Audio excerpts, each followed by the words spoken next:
Nous tous, on a toujours des ambitions d'émigrer, disons. On a toujours l'envie d'émigrer, de sortir de là où nous sommes pour un nouveau pays. Donc, ne commettez pas ces erreurs dans cette vidéo. Je vais vous montrer 6. Donc, comme ça. 6 erreurs à ne pas commettre. À ne pas commettre, mes frères et sœurs, lors de votre immigration ici au Portugal. Ces points ici, c'est vraiment très important que je vais vous montrer dans cette vidéo.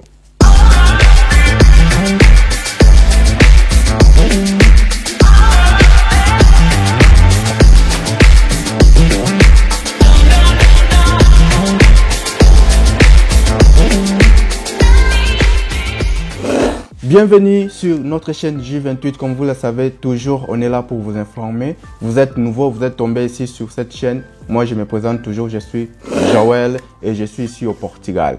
Donc ici vous êtes sur votre chaîne qui vous donne des informations sur le Portugal et qui vous montre la vie du Portugal aussi. Tout le processus sur le Portugal, on vous montre ici sur cette chaîne. Si vous ne suivez pas encore sur notre chaîne, abonnez-vous déjà. Donc sur Instagram aussi, abonnez-vous. Tout ça, ça est là, pardon, c'est ça. Donc suivez-nous pour plus d'informations. Disons, je vous ai dit, je veux vous parler de 6 erreurs à ne pas commettre lors de votre immigration ici au Portugal. Le premier erreur à ne pas commettre, c'est choisir le travail. Donc, lors de votre immigration ici au Portugal, je parle de ne pas choisir le travail. Pourquoi? Parce que vous êtes ici au Portugal, vous avez préparé, je ne sais pas comment est-ce que vous avez préparé votre immigration ici au Portugal, combien de l'argent que vous avez amené avec vous, combien a coûté votre préparation, tout ça. Vous avez amené avec vous une somme pour vivre ici au Portugal pendant votre temps de légalisation. Mes frères et sœurs, alors le point le plus essentiel à ne pas l'erreur le plus essentiel à ne pas commettre, c'est choisir le travail. Ne choisissez pas le travail lorsque vous allez venir immigrer au Portugal, parce que si vous, admettons, vous avez fait votre voyage, vous vous retrouvez ici avec 1500 € par exemple dans la poche. Vous allez vouloir commencer à gaspiller cet argent. Pourquoi? Parce que vous allez louer une maison, vous voulez louer une chambre, vous voulez faire tout ceci. Alors, si cet argent-là, vous l'avez organisé pour faire ces choses-là, alors pourquoi vous serez en mesure de commencer à choisir le travail si vous n'avez pas encore la possibilité de trouver? Au moins vous avez la possibilité, vous avez déjà un contrat de travail, là vous allez travailler. Mais au moment que vous êtes ici, oubliez l'idée de choisir le travail, parce que si vous choisissez le travail, vous aurez la difficulté de vous rétablir ici au Portugal. Alors, tout le travail doit être bienvenu chez vous. Au moins que vous ayez la force de faire le travail là, mais ça doit être le bienvenu chez vous pour vos premiers temps. Oubliez vraiment l'idée de chercher du travail, de choisir du travail. Donc, il faut toujours se mettre dans ce travail. Alors, votre argent que vous avez amené, vous pouvez économiser et puis rajouter encore de l'argent sur le travail que vous allez faire et rajouter encore de l'argent sur ce que vous avez déjà. Parce que vous avez fait un bon choix de ne pas choisir le travail, mais de faire le travail qu'il vous faut pour vous stabiliser au pays. Donc, c'est ça le premier erreur à ne pas commettre, choisir le travail. Le deuxième, on va parler ici de pouvoir d'achat émotionnel. Donc, pouvoir d'achat émotionnel. Donc, qu'est-ce que je veux dire par là? Au Portugal, vous avez l'opportunité d'obtenir tout ce que vous voulez. Oui, vous avez bien compris, d'obtenir tout ce que vous voulez pendant que vous avez votre argent. Alors, vous êtes amené avec vous l'argent pour utiliser en cas de besoin. Mais lorsque vous êtes ici, sachez que de là où vous sortez et ici au Portugal, le monnaie est différent. Au cas où vous venez de l'Afrique. Mais si vous êtes en Europe, c'est le même monnaie qui est l'euro. Mais vous venez de l'Afrique, il faut savoir que le monnaie est différent. Ici, on utilise l'euro qui est plus cher que votre argent de là. Alors, vous avez fait votre voyage, vous avez pris votre argent de votre pays, je ne sais pas le Sénégal où c'est, vous avez échangé en euros et vous êtes venu ici. Mon frère, vous voyez les Adidas, vous allez acheter. iPhone 13, vous allez acheter. Parce que vous voulez que les gens voient que vous avez un joli téléphone. vous avez Nike, une jaquette, vous allez acheter parce que vous voulez que les gens vous voient top. Personne n'a besoin de voir que vous êtes top. Personne ne veut savoir que vous vous habillez bien. Personne ne veut savoir si vous avez iPhone ou pas. Parce qu'il faut le savoir. Les gens qui viennent de l'Afrique, nos frères et sœurs qui viennent de l'Afrique ici, justement, ils ont ce comportement-là de penser que s'il a un iPhone, il a un Samsung de top, les dernières versions, c'est-à-dire tout le monde va le voir spécial. Moi, je vais vous dire que ici, même le bébé, on les achète les iPhones top de gamme. Même les enfants de l'école, ils ont cet iPhone 13.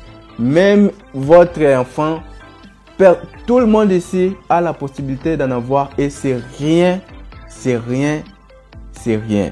Alors, cette émotion-là, il faut enlever dans votre tête, pour ne pas gaspiller votre argent, pour vous faire spécial au moment que ce n'est pas important. Alors, il faut enlever l'idée émotionnelle de gaspiller cet argent que vous avez amené avec vous de votre pays jusqu'ici au Portugal. Économisez, ça vous sera utile. Je vous dis très bien, ça vous sera utile. Vous en aurez besoin. Alors, il faut être vraiment très, très vigilant. Ne commettez pas cette erreur. C'est très important. Écoutez ce que je vous dis. On va passer sur la troisième, ce qu'on appelle la confusion de la vie touristique et la vie d'immigration. La vie touristique, vous savez c'est quoi et la vie d'immigration c'est quoi? La vie touristique, c'est quelqu'un qui fait du tourisme. Alors, les gens vont confondre, spécialement vous qui venez ici au Portugal. Vous venez avec l'idée de venir immigrer, de vivre ici au Portugal. Alors, ne venez pas avec l'idée touristique. L'idée touristique, c'est pour un touriste qui va venir, il fait le tourisme, il visite partout, il part. Mais toi, tu viens pour immigrer, alors ne venez pas avec l'idée de tourisme. Qu'est-ce que je veux dire par là? Les gens qui viennent immigrer ici au Portugal, ils amènent en eux l'idée du tourisme. C'est faux et c'est mauvais, c'est bel et bien mauvais. Pourquoi? Ça va vous ruiner la vie. Imaginez, je viens de parler de la somme ou du pouvoir d'achat émotionnel que qu'il ne faut pas avoir ici au Portugal. Vous avez amené avec vous votre argent ici au Portugal. Vous êtes venu pour immigrer, vous n'avez pas de résidence, vous n'avez pas de documents. Il faut que vous commenciez à lutter premièrement pour avoir les documents, les papiers, tout ça, les NIF, les contribuables. Vous allez gaspiller de l'argent. Alors, quand vous avez l'idée touristique, premièrement, vous commencez déjà à visiter le Portugal entier. C'est-à-dire, vous partez à Porto, vous partez à Braga, vous partez à Santarém, vous partez à Vila Nova de Gaia, Castelo de Branco. Donc, vous partez déjà, vous faites la visite de toutes les parties de Portugal. Vous avez gaspillé votre argent pour rien. Au moment que cet argent-là, ça va vous servir ici, lors de votre vie ici au Portugal, pour des locations, pour du travail, traitement du papier, beaucoup de choses. Alors, il ne faut pas confondre la vie touristique et la vie d'immigration. La vie touristique, vous êtes ici, demain vous êtes là, vous êtes là. Vous gaspillez l'argent pour rien, économisez votre argent et puis restez dans le même endroit. Ne changez pas de l'endroit type un caméléon qui change de couleur. Donc, soyez tranquille. Une seule place, concentrez-vous, amenez votre vie d'immigration jusqu'à ce que vous allez atteindre votre objectif. Alors ne soyez pas un touriste. Vous pouvez être un touriste lorsque vous allez rétablir ou vous allez vous organiser, vous aurez tout le temps de faire du tourisme. Ce n'est pas seulement ici au Portugal, même ailleurs. Même ailleurs, vous aurez le temps. Une fois que vous avez vos papiers, vous avez la liberté de faire du tourisme. Mais dans le premier temps, évitez cela pour ne pas gaspiller votre argent au moment de votre immigration ici au Portugal. Et la quatrième, on va passer sur acheter une voiture. Ça, il faut faire très attention. Il y a des gens qui viennent ici pour immigrer. Oui, comme il a de l'argent, il a son argent, il vient avec son argent de l'Afrique jusqu'ici ou d'autres pays jusqu'ici. Directement, il veut s'en offrir une voiture. Mon frère, une voiture, c'est un enfant que vous allez créer. Une voiture, c'est déjà une responsabilité. Écoutez, vous avez ici, je pense que c'est trois factures que vous aurez sur votre voiture.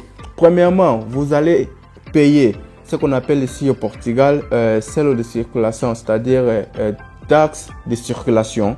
Vous allez payer. Deuxièmement, vous allez payer ce qu'on appelle seguro. Seguro en français, c'est assurance.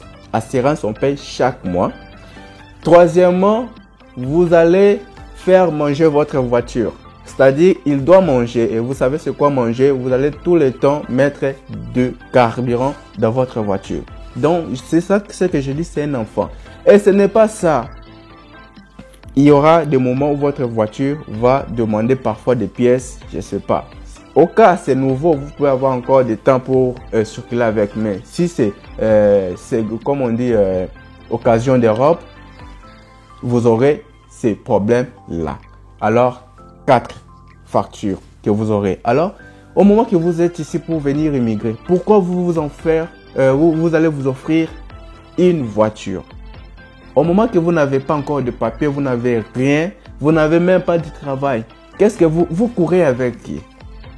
Dites-moi, vous courez avec qui? Imaginez, tout l'argent-là que vous allez dépenser au carburant, taxes de circulation, essence, tout ça. Si vous payez justement 40 € pour le pass de transport, qu'est-ce que vous allez perdre? Et puis vous allez donc avoir l'avantage de circuler Lisbonne entier avec la carte de 40 € mensuellement, qui est gaspiller taxes de voiture, carburant, tout ça. Au moment que vous n'avez rien, même si vous achetez une voiture, parce que je connais une personne, lorsque je parle de ça, parce que je connais une personne qui est ici, donc il est venu ici, parce que vous savez, moi, je me raconte avec beaucoup de personnes. Il est ici, il n'a pas le papier, il a son argent, il a acheté une voiture. Pourquoi? Parce que il a un ami qui a la carte, le permis de conduire, et cet ami-là, c'est lui qui le transporte partout où il va. Et l'ami ne le transporte pas lorsqu'il va travailler, il le laisse là, la voiture reste là-bas, devant l'hôtel, parce que l'hôtel là, il a loué une chambre dans l'hôtel qu'il paye par mois, et la voiture reste là une fois le monsieur, son ami n'est pas là. Et il a acheté la voiture pour faire quoi? Sachant très bien qu'au Portugal, vous pouvez acheter la voiture même avec votre passeport. Et vous avez acheté la voiture. Mais qu'est-ce que vous bénéficiez de ça? Il ne faut pas gaspiller de l'argent pour rien. Évitez ça, c'est très important. Une fois que vous avez vos documents, voiture ici au Portugal, c'est chose rien. Vous pouvez vous en faire et puis éviter cette gaspillage. Ce n'est pas important. On passe directement sur la cinquième. La cinquième ici, c'est ce qu'on appelle vouloir vivre au centre. Parce que beaucoup de gens disent, Joël, moi je vais, combien coûte la maison à Lisbonne? Combien coûte une chambre à Lisbonne? Les gens me demandent toujours à Lisbonne, à Lisbonne, à Lisbonne. Et je parle ici, évitez de vivre au centre. Vous n'avez pas la possibilité ou vous avez la possibilité. Oui, mais si vous n'avez pas la possibilité, évitez de vivre au centre. Au centre, les prix sont toujours doubles. Ne pensez pas que si vous vivez à l'intérieur et puis vous vivez au centre, le prix alimentaire sera la même chose. Non, ce n'est pas la même chose. Voire même le prix immobilier ou des maisons n'est pas la même chose. Au centre, il y a toujours les choses les plus chères. Pourquoi les plus chères? Parce qu'au centre, c'est là où il y a le tourisme, c'est là où il y a tout. Donc, toute chose spéciale, je ne sais pas comment vous expliquer, mais évitez de vivre au centre parce que ça va vous amener à rien. Ça va vous faire bénéficier à rien du tout. Vous pouvez vivre 30 mètres de centre, 30 km de centre, pardon. Si vous avez votre passe de transport, vous pouvez vous promener. Vous sortez de chez vous, vous allez vous promener au centre et vous allez dormir à 30 km de votre maison. C'est simple, mais lorsque vous mettez votre base au centre, il faut le savoir que vous allez souffrir si vous n'avez pas la possibilité parce que vous allez gaspiller beaucoup d'argent alimentaire sur des trucs que vous voulez avoir. Donc, ça sera double le prix. Évitez parce que ce n'est pas important. Vous allez venir, moi je vais partir au Portugal, je vais vivre en Lisbonne. Oui, Lisbonne c'est grand, mais ne cherchez pas à vivre vraiment au centre de Lisbonne une fois que vous n'avez pas encore la possibilité de payer. Parce que Portugal, le problème, c'est l'argent. L'argent que vous voyez au Portugal n'est pas cet argent-là que vous pensez que c'est en Allemagne ou en France, ou en Belgique, aux États-Unis. Non, non, non. Ici, l'argent se paie, alors la personne doit savoir comment vivre. Évitez de vivre au centre, ça, c'est un conseil d'un ami qui vous donne sur cette vidéo ici. Donc, on va passer à la toute dernière erreur à ne pas commettre. Alors, si vous êtes venu jusqu'ici, vous me laissez seulement juste parler, même pour mettre un j'aime. Donc, je dois vous le rappeler, je dois vous le dire pour mettre un j'aime. Mettez votre j'aime. Il ne faut pas terminer la vidéo tout entière sans mettre les j'aime. C'est pas du gentil, ça. Hein? Mettez d'abord le j'aime. Mettez d'abord le j'aime. Et vous êtes nouveau. Vous n'avez pas encore, vous n'êtes pas encore inscrit sur notre chaîne, mais vous regardez toujours nos vidéos. C'est pas quelque chose qui va vous coûter, je sais pas, des millions ou ça va être difficile. Vous avez la force de cliquer pour voir la vidéo, mais vous n'avez pas la force de cliquer pour abonner ou de cliquer pour aimer la vidéo. Comment est-ce que c'est possible? Alors, aimez la vidéo, abonnez-vous. N'oubliez pas aussi de partager la vidéo. Alors, la toute dernière ici, c'est créer des besoins inutiles. Pourquoi est-ce que vous créez des besoins inutiles? Ne créez pas des besoins inutiles. Créez des besoins utiles. Lorsque je parle de besoins inutiles, c'est quoi? Je fais allusion à quoi? Imaginez-vous, une personne vient ici au Portugal. Il veut louer une maison ou une chambre, disons, qui est à peu près 500 €. Il loue sa chambre. Il a l'argent pour payer cet argent-là. Mais dans sa chambre, vous allez voir toute la chambre est meublée comme si c'est une maison de chambre et salon. Vous allez rencontrer une chambre bien meublée, beaucoup de choses. Mais pourquoi? Qu'est-ce que vous voulez faire avec toutes ces choses dans votre chambre? Ne créez pas de besoins inutiles. Travaillez sur motif, travaillez sur vision. Pourquoi? Parce que c'est très important ici au Portugal. Ce que vous achetez là, ça n'a rien à voir. Donc c'est justement le gaspillage que vous êtes en train de faire. C'est justement le dépense que vous êtes en train de faire. C'est justement le passe-temps que vous êtes en train de faire. Je vais donner un exemple que je venais de parler ici. Vous êtes ici au Portugal, vous allez acheter un iPhone. Je veux parler ici le récent iPhone 13. Vous allez acheter iPhone 13 que vous n'avez pas le travail, que vous recevez un salaire qui coûte plus que l'iPhone 13. Vous recevez un salaire base ici au Portugal. Le prix des salaires base ici au Portugal, c'est 705 €. Vous recevez 705 €. Et l'iPhone coûte jusqu'à 1500, 1400 €. Et vous allez acheter un iPhone de 1400, 1500 € et vous recevez 705 €. Pourquoi? Pourquoi vous donnez tout ce travail pour rien? Donc, soyez une personne qui a la tête pour réfléchir avant de faire quelque chose. Ne créez pas de besoins inutiles. Donc, c'est ça, c'est que je voulais vous dire. 6 erreurs à ne pas commettre lors de votre immigration ici au Portugal. Il faut faire très attention avec ça. Moi, je parle, je vous raconte, je vous annonce, je vous dis des choses. Il y a des gens que je connais ici sur notre chaîne qui écoutent ce que je leur dis, qui sont vraiment attentifs à ce que je leur donne comme conseil.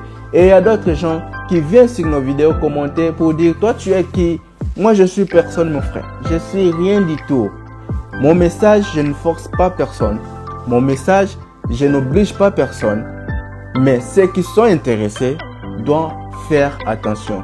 Mais si tu n'es pas intéressé, il ne faut pas venir ici aux commentaires pour déranger les autres. Il ne faut pas venir ici aux commentaires pour embrouiller d'autres personnes. Parce qu'il y a beaucoup de gens qui ont leurs besoins. Il y a beaucoup de gens qui ont des visions différentes avec vous.